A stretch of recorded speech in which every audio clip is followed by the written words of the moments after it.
Yo, what is going on, you guys? It's your boy King Sanders here, and we are back with another day of sports betting. This is going to be for Wednesday, July 13th slate of MLB action. I'm super excited to dive into it. Once again, we do have a full slate of MLB, so I am super excited to dive into it. I ended up finding 3 plays that I really like. Apparently wasn't super dialed in yesterday, but I'm feeling really good about these plays today, so hopefully they do end up working out for us. But before we go ahead and dive into it, I did just want to go ahead and say, first things first, we are still currently on the road to 7,000 subscribers. So if you guys are new, make sure that you guys do like, comment, subscribe, and turn on that notification bell so you guys know whenever I post.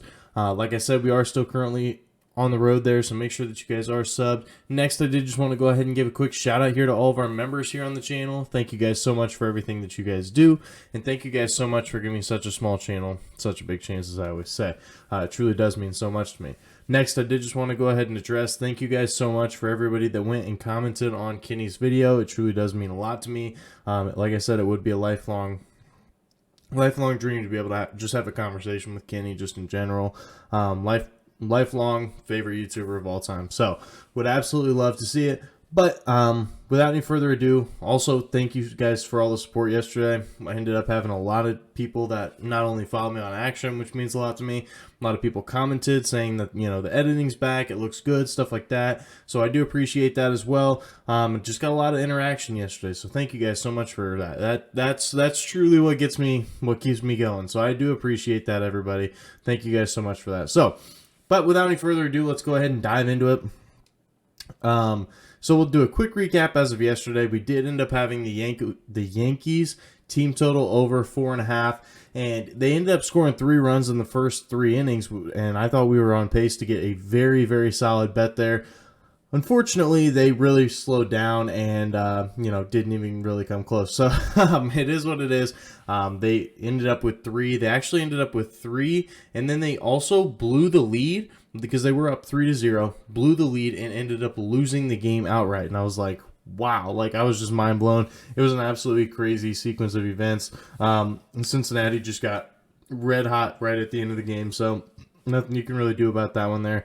Then we did end up having the Cubs and the Orioles no-run first inning. This truly was one of my most confident plays, and in all seriousness, I thought that it was going to hit. If you guys saw it, the Orioles did not score in the first inning, so they did not score in the top half of the inning. Second half of the inning does come down to the final out, and Ian Happ does end up hitting a solo home run. So it's very unfortunate, but it is what it is. So that one did not end up working out for us. And then luckily, the one play did end up saving us. Giants -1.5 versus the Diamondbacks at -105 odds. Thank the good Lord that one saved us, because we were looking very bad yesterday. But ended up going 1-2 on the day. At least we didn't get reverse swept. So that's always a positive sign there. So without any further ado, we'll go ahead and dive into today's plays, though. So our first play of the day, we're going to be taking the Rockies team total under 2.5 in the first 5 innings at -135 odds. Now, I know this is a super low over-under at a very hitters-friendly park at Coors, but I think that there are some really good advantages here. So without any further ado, first things first, Colorado is 14th when it comes to runs per game just in general. So not necessarily the greatest offensive team, definitely not a bad offensive team either. They're definitely right in the middle, in that middle echelon. But I think that that's a good place to target it, because Colorado, they do hit the over in the first 5, 52.3% of the time at home versus a 55.3% on the road. So a lot of times they do hit the over more often than not on the road, which definitely does show that they have some games where they can still go under, even at such a great hitters friendly park like Coors. Also, San Diego, one of the best defenses in the entire MLB. They allow the 8th fewest runs per game in the entire MLB. Definitely top 10. I'll be targeting that any day of the week. Also, Joe Musgrove is going to be on the mound here for San Diego, and this is why I absolutely love this bet. Joe Musgrove has had a 2.09 ERA on the year, been very solid. He's had a 3.0 in his last 5, and a 0.0 through 6 versus Colorado. So very, very solid in the 6 innings that he did get to pitch versus Colorado already this year, and a 2.0 ERA on the road. Joe Musgrove has been an ace all year long. Hopefully he can go ahead and continue that for us. And if not, they definitely have a good defense to back them up as well. Also, Musgrove gave up 5 runs in one game in the first 5 in his last 5 game, or in his over the course of the season. In all the games that he started, he's given up 5 runs in one game in the first 5. Other than that, he hasn't given up more than 3. So hopefully it ends up working out for us. That is our first play of the day. Rockies, team total under 2.5. In the first 5 innings versus the Padres at -135 odds. Now for our second play of the day, we're going to be taking the Marlins run line here in the first 5 innings versus the Pirates at -120 odds. So that minus, half, however you want to look at it, -0.5, whatever you want to call it. But Miami is 21st when it comes to runs per game. So definitely nothing too crazy. They're definitely in that lower echelon. But guess what? Even though they aren't the greatest team at scoring runs, Pittsburgh's even worse. They're 28th when it comes to runs per game. And Miami, at home, they actually do score quite a bit of runs. They're actually 14th in the MLB when it comes to runs per game at home, which is a huge improvement from their 21st over the course of the entire season. So I'll definitely take my odds there. Pittsburgh on the road, once again, still one of the worst teams when it comes to scoring runs. They're 27th. So I'll be taking my odds with that one. Definitely the better offense here.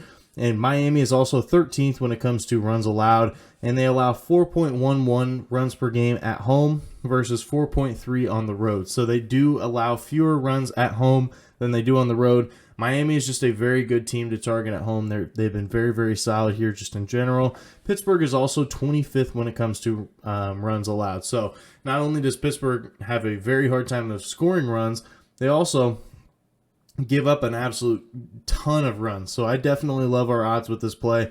Pablo Lopez is also going to be on the mound here for Miami. Been a very solid pitcher all year, a 2.91 ERA just over the course of the season, 2.41 at home. Very, very solid numbers here from Pablo. And on the flip side of things, JT Brubaker versus is going to be on the mound for Pittsburgh. He has a 2-8 record with a 4.34 ERA, a 3.81 in his last 5, and a 4.32 on the road. So he hasn't been terrible, but he definitely hasn't been nearly as good as Pablo Lopez. So I think this is a really good stat to target as well, because Brubaker is the 5th least profitable pitcher in the entire MLB with a first 5 record of 4, 10, and 3. So Brubaker is definitely a pitcher that you do want to bet against, especially when it does come for those first 5 innings. So I really love our odds with this play. So that's going to be our second play of the day. Marlins run line in the first 5 innings versus the Pirates at -120 odds. Now for our third and final play of the day, we're taking another nerfy. We're getting back after it today. We're taking the Houston Astros and the LA Angels no-run first inning at -135 odds. Now if you take a look at it, Houston, they are 12th when it comes to runs per game just in general. So they are a pretty good offensive team.